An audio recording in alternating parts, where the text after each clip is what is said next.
The Alpha Sessions with Ron Laver. I'd like to welcome along to Alpha Sessions today Caitlin Quisenberry, and she's in Nashville.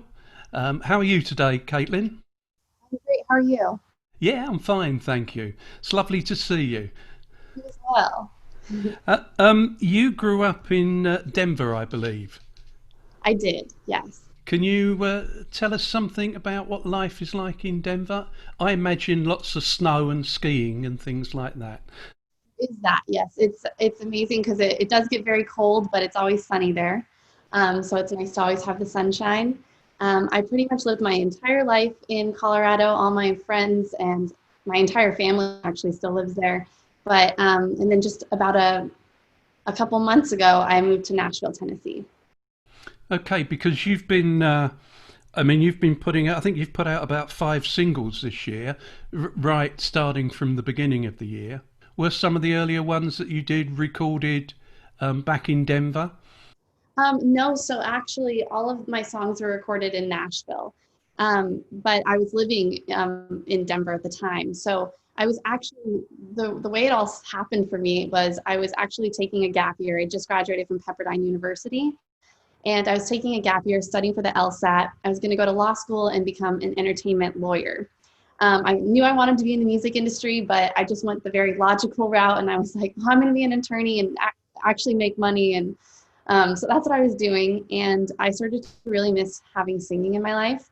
And so I just, for fun, I was like, I'm just going to start posting some singing videos on my Instagram just for me and just to make me happy and bring back music. Back into my life. And so I did that, and it actually got recognized by a producer in Nashville. And at the time I had never been to Nashville. I didn't even know Nashville was such a big music hub. And he invited me to fly me out to Nashville and to record with them and kind of be their breakout artist. They would kind of back me, help me get started in the industry. They just really believed in me and my voice. And so in October of last year, I came out here. I recorded 4 songs, and my life just kind of forever changed. I released my first single in February. It got picked up by CMT. They put my music video on their website. So my life just completely changed, and I just thought, you know what, I can always go back to law school. Law school will always be there, but my opportunity to chase my dream and be a singer won't always be there. And so that's just kind of how I ended up here and moving here and doing this full time now. So you really hit the ground running with your first single, didn't you? Yes, I did. But I think I'm right in saying that you were taking acting lessons and drama from an early age, way back in your early school days. Is that right? I was, yeah. So that's part of the reason I went I went to college at Pepperdine was because it's in Malibu, California. And so while I was in school, I did a lot of acting on the side because LA is only about an hour away. And so I had an agent and a manager out there. And from a young age, even before was in college, when I was 12, I did a national Kellogg's Frosted Flakes commercial where I played tennis with Tony the Tiger. I did a Doritos Super Bowl commercial, and then I was also on the sitcom on ABC called Blackish. And so I was a co-star on that, and it was really awesome. I was able to just kind of, do acting and school at the same time. It was crazy juggling both, but I'm really happy I did it. And yeah, acting is definitely another side of me. I also heard that you recorded a 4-track demo album back when you were 14. Yes. Yeah, so that was actually the first time I'd ever been in the studio. I was lucky enough to work with a Grammy Award-winning producer, Robert Cottarella. And back then, I was actually more of a pop singer. So I was doing kind of like R&B pop style stuff, just trying to figure out what kind of music I really liked. I mean, being 14 years old, you're so new to all of it. And so, yeah, I was able to do that with him. We're still really good friends. We co-write together. just like a couple weeks ago, he was like, I had to write a song for Kelly Clarkson. Do you want to help me out with it? So it's really awesome that we still have that relationship with each other and just able to progress it. But those tracks were never released then. They were just for your personal use and Yeah, so I mean, it was different back then. I they weren't released like on Spotify or anything, but I had like CDs made and stuff like that. It's crazy how much the music industry has changed so much with the streaming. But yeah, back then it was more just like you'd have like a hard copy CD to give to people. So it's definitely evolved a lot. yeah, yeah, I can imagine it has. Um, I also understand that you appeared on American Idol. Um, what can you tell us about that? Yeah, so I auditioned for American Idol when I was 15 years old. It was the first year that they changed the age from 16 to 15. So I was by far the youngest contestant. I was terrified. Like I still remember, at that point I was really shy to sing in front of other people. And my parents kind of pushed me to do it. They were like, this will really get you out of your comfort zone. And if you can do this and if you can sing for these amazing judges and be on TV, then like everything after that will be you know a walk in the park. Like it'll be so easy for you. And so I was like, okay, I'll do it. And it was amazing. I ended up winning a golden ticket and going to Hollywood. And yeah, I mean, I have really nothing bad to say about it. It really helped me build my confidence. That's good. That's again, that's another not an easy thing to get into, I imagine, with all the rounds you have to go to before you ever get on the television. Exactly. And so many people don't know that, but I mean, like, they make it seem like you see the judges, like everyone sees the judges, but the reality of it is you have to go through like 10 different rounds of producers and executive producers before you even get to see the judges. So the judges are really only seeing about 30 to 40 good people and then 30 to 40 bad people or funny people for television purposes. So yeah, it looks a lot different behind the scenes. Yeah, I imagine it is. I imagine it's completely different. Earlier we were talking about your first single, Blue. Um, Yes. what can you tell me about that and how it evolved? What's the story behind it? So this is not one that I wrote, but a really good friend of mine wrote. She wrote it actually about 10 years ago. And she was an artist as well at the time. And she was kind of going through this stage where, she was getting older and she was thinking about kind of hanging up that her dream of being a singer and just kind of like trying to figure out where to go next in life. And so she wrote Blue, and it's actually a really sad song just about, something you love so much kind of dying. And it kind of took more of like a love story route when she wrote it. And it's kind of about the seasons of love where at the beginning everything's green and there's hope in your heart, and it kind of goes through these different stages. And then eventually ends. And that's why the chorus is blue, a mournful sound, the palette's saddest hue. And it's very poetic. And it really is kind of what jump-started my career. And so I think Blue will always hold a special place in my heart just because it was the first single I ever released. And it got so much attention from CMT and just really gave me the courage to go after my dreams.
Alpha Sessions with Ron Laver. It's a beautiful single, and your voice was likened to that of Alison Krauss.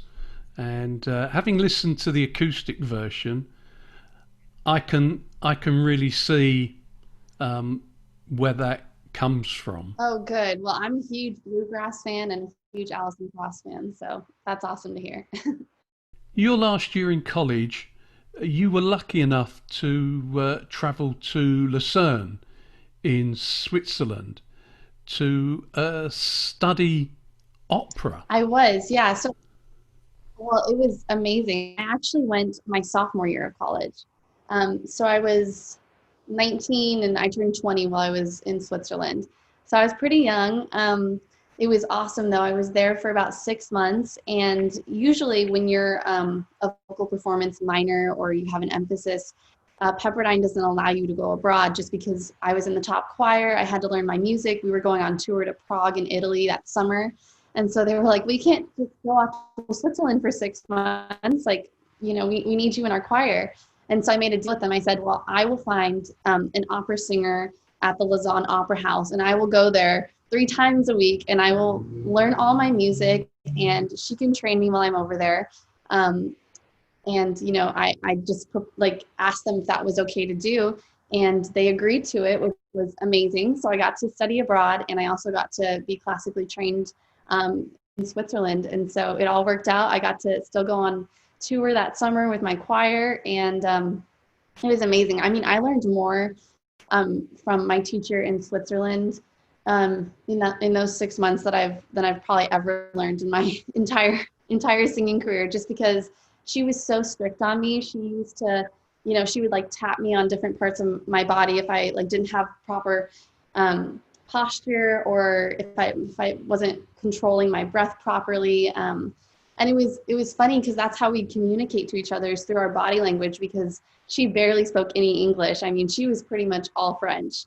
And so, but it was amazing that with music, we really didn't need a lot of verbal communication. We could communicate through our voice and through music and just through our body language. So it was really cool.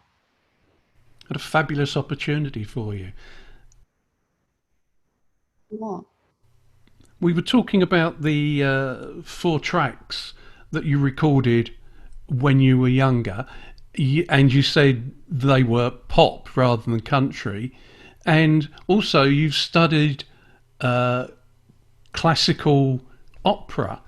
So when did what was the spark that set you off on the country music route? Yeah, that's a great question. It was funny because my friends and family, they always told me that no matter what song I would sing, I just had this country twang in my voice. And for a while, I just rejected that, or I just ignored it. And I was like, no, I'm going to be a pop singer and sing R&B. And then I would just post covers, and everyone in the comments would be like, wow, you just have this natural country twang. And so as I got older, I started listening to that. And I mean, I'm so thankful that I was classically trained, but it's definitely not my favorite type of music to sing. And so for fun, when I was in college, I would just sing country music in between my voice lessons and in between singing Italian, German, Latin opera. And so it just kind of came out of nowhere, I guess. I have family that is from Louisville, Kentucky, and so maybe that's where I pick up my natural country twang when I sing. But I guess it just kind of found me more than I found it, and now I mean, I absolutely love it. I feel like I finally found my voice and found what type of music I want to sing. And I mean, I love experimenting within the country realm. I've released more traditional music and more pop country. And I think in the next upcoming series of music I release, it'll get even more traditional, and I'm just really excited about it. Can you see yourself carrying on playing country, or do you think at some point you'll want to explore other genres, or is that something you feel you're doing as you go along anyway? Yeah, I think I've been doing that a little bit. I think going forward, I kind of want to go into the more traditional country route and even cross over into bluegrass a little bit. Um, but I mean, who knows? I mean, I love, like, one of my idols is Linda Ronstadt, and she was able to really do so many different genres of music and be successful within all of them. So I really do admire that, because I don't think that artists need to like necessarily pigeonhole themselves into, only this type of music and it has to be traditional or whatever. But yeah, I mean, right now I'm going to focus on being more traditional, but I definitely will keep the opportunity open in the future to, just take my creativity wherever it needs to go. Yeah, that's a great example that you gave there of Linda Ronstadt, and such a huge tragedy that she can no longer perform.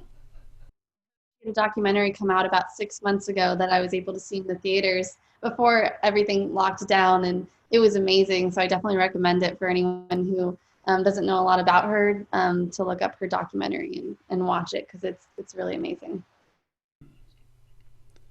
Yeah, she was amazing voice. You mentioned Linda Ronstadt there. Who else has inspired you in country or any other genre? Um, I mean, I love the oldies. I love Emmylou Harris. I love Dolly Parton. Guy wise, I love Chris Stapleton and Tyler Childers. The reason I really like those guys is just because they have so much soul when they sing, and anyone that's able to like just make me stop doing everything else and just listen to them really gets me. And I'm a huge sucker for lyrics. Ever since I moved to Nashville, I've gotten really into songwriting, and I kind of hope that in the future we go back to the lyric and the importance of lyrics. And I think that's what Chris Stapleton and Tyler Childers do. So I absolutely love them. And that's what country music is about, isn't it? It's about telling the story. I mean, you've got to have a good tune. You've got to have a good tune, but telling the story is the. Yes, and I think that's partly why I love country music so much is the story. You mentioned Dolly Parton there. One of your earlier singles was called "Imogene." Is that how you pronounce it? I'm a Jean, yes. But it's got a sort of bluegrass feel right near the beginning when you start singing, and definitely a touch of Dolly Parton there, definitely. Oh, good. Well, that's a great compliment. Let's turn to covers now. I haven't seen a huge number on your YouTube feed, but I know you do some. I do. I love doing covers. I actually have even been thinking about releasing a few covers to Spotify and just really making them my own and changing them up. And you've recorded one for us today as well. Rhiannon, Stevie Nicks, and Fleetwood Mac song. What do you like about that song? Ever since that Cranberry Challenge went viral with the Fleetwood Mac Dreams song on TikTok, I just remembered how much I love Stevie Nicks and Fleetwood Mac, and so I actually did my own rendition of the Cranberry Challenge with that song, and I sang the song Dreams, and a lot of people in the comments were like, "You sound like Stevie Nicks. Like, is that actually you singing?"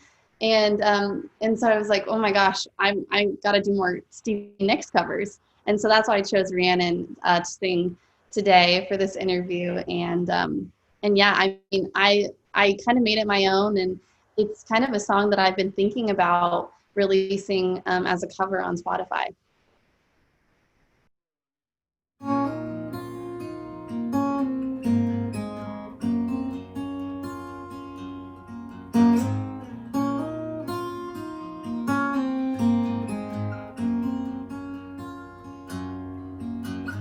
Venom rings like a bell through the night, and wouldn't you love to love her?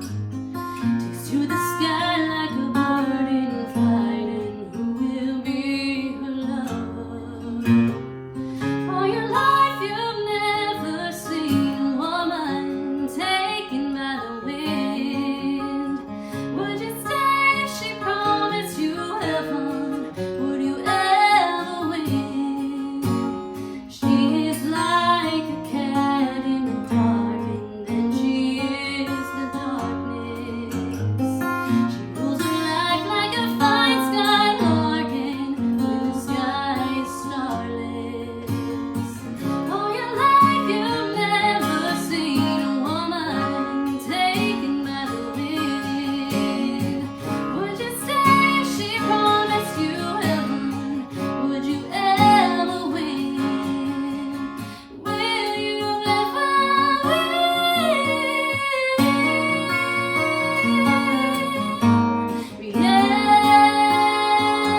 The Alpha Sessions with Ron Laver. Let's talk about songwriting now. What is the songwriting process for you? What inspires you to write? It just depends. I think sometimes I grab from experiences that I've had in my life, and then they kind of take their own creative turn. I love to co-write, but I also love writing on my own. And I'm not amazing at guitar or piano, so I actually just write a cappella. And I kind of come up with a melody and write with lyrics, and then I present it to my guitarist, and I'll just sing it a cappella to him, and he'll just find the chords underneath me. And so that's kind of the process I do right now. I'll even finish a song, and then I'll bring in another writer, and I'll be like, what do you think this song needs? Like, what are you hearing? I just need an outside perspective. Because sometimes when you write, you can't really hear that. You're so close to it. It's like your song is like your baby. And so it's good to get another ear on it and an outside perspective. Do you visualize, or do you hear the chord patterns that you want playing under? How do you explain those? How do you explain that to your guitarist, or does he know you so well that? It's incredibly hard.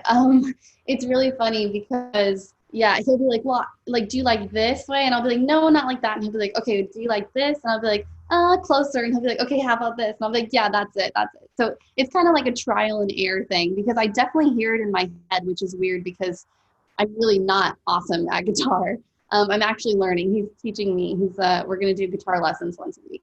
So that'll hopefully help me in the future. But right now it's weird because I hear it in my head. And so it's just kind of a trial and error until he also can get it to where I'm hearing it.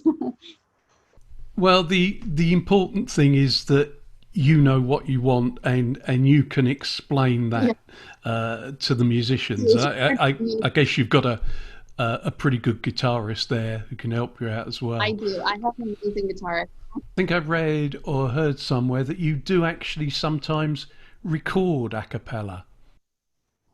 Yes, I do. Yeah. I think when you actually do record a cappella, you can really hear the lyrics, and you can hear like what the song needs before you fill in all the instruments. Do you need to take the song to does it need to grow, and do you need to make the chord higher at that part? And I think it's easier to hear a cappella before you have all the instruments kind of blocking that. That's very interesting. I never thought of it like that way, but I can totally understand what you're saying there. Before we go much further, I think we ought to mention that you've got your current single out, "Get Loud with Me," and you've also just recently released a video to go with it. I did, yeah. It was awesome, actually. I mean, the song itself is just about life's clock not stopping, and it's constantly ticking by. And so just to make the most of it, live a fast and fun life. And, when I first heard the song, I was like, oh, this is like a fun dance. Like, I just pictured like a nightclub scene. But the director of my music video, he completely took it in a completely different direction than I had originally envisioned, but I absolutely loved it. And he said to me, he's like, when I listen to a song, I'm not really focused on the lyrics as much as I want to know how the song makes me feel. And then I want to run with the storyline of how the song's making me feel. And so he came up with this awesome kind of like Bonnie and Clyde type of script where you don't know what's happening. There's a scene where my like love interest in the video is tied up, and I come by with a knife, and everyone's kind of like, what are you going to do? Are you going to like kill this guy, or what's happening? And then I set him free, and we run off, and we go to this awesome waterfall. And it's just kind of about just embracing life, living, life to the fullest and enjoying it and not taking it too seriously. And it's a super fun one, and it's been getting really good feedback through streams on Spotify. And I think the music video turned out amazing, and so I'm super happy with it.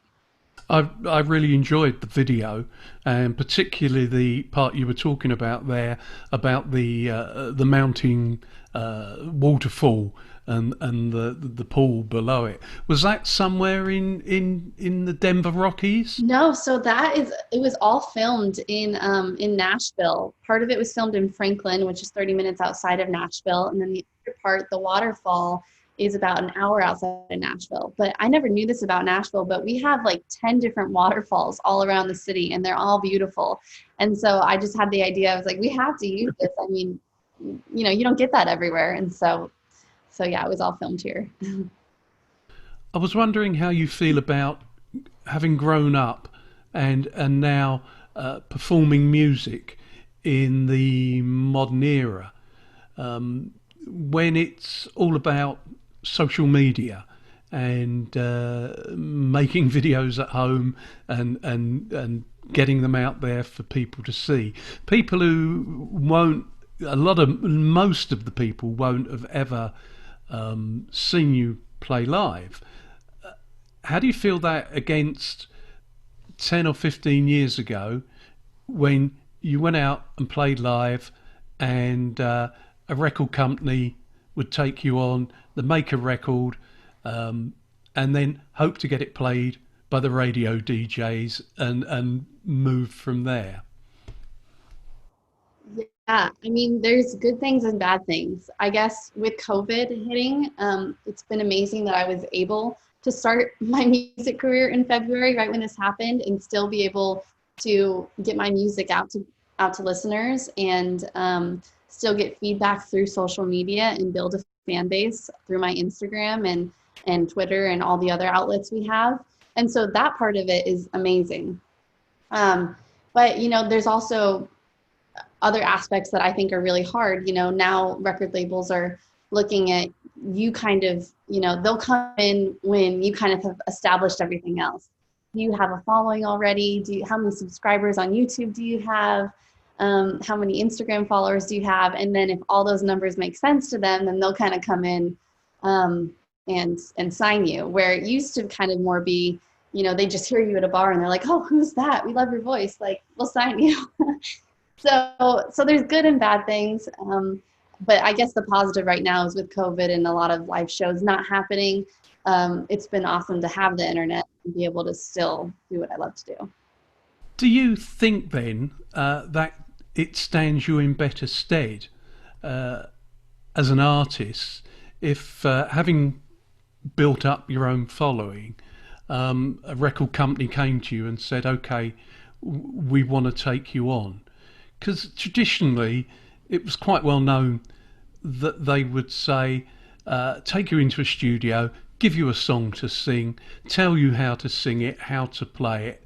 And do you think having been so involved in your own career in terms of building a fan base based on the music that you like, that you write and you sing, then you're in a better position to say to them, hold on, this is what I do, this is how I do it?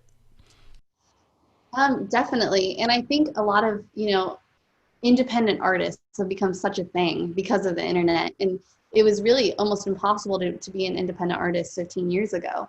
And so I think that's what's been amazing is you're able to put out your own music. You're able to upload to Spotify, Apple, make your own music videos without having a record label behind you. I think having a record label definitely helps. You get on those playlists and radio streams and just, it's expensive being an independent artist. And so the record labels definitely help with that. But you're right. I mean, it is awesome that I'm able to choose exactly what I want to sing and exactly how I want to do my music videos. And so that is the great thing about being an independent artist. Yeah, I think you're right. You get a call from a promoter, but forget COVID for the moment, and they say to you, right, you've got a dream gig anywhere you like in the world, and with whoever you want to perform with on stage. Where would you choose, and who would you choose to have up there with you?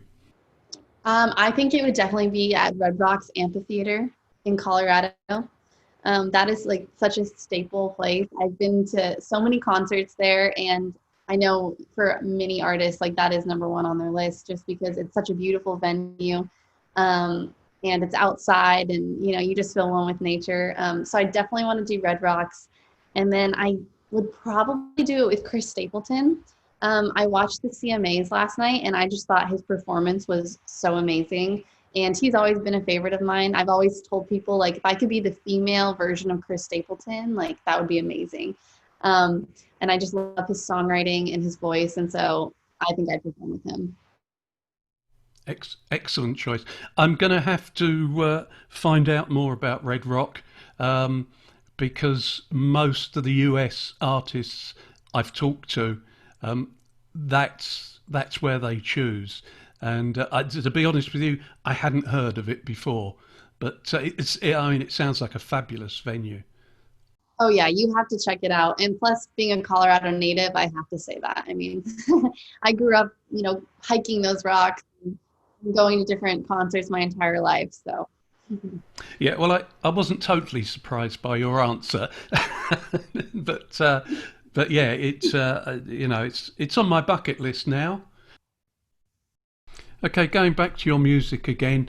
After the success of your first single, Blue, you released a track called SOS, and I'm led to believe that SOS doesn't actually stand for what we normally expect it to stand for.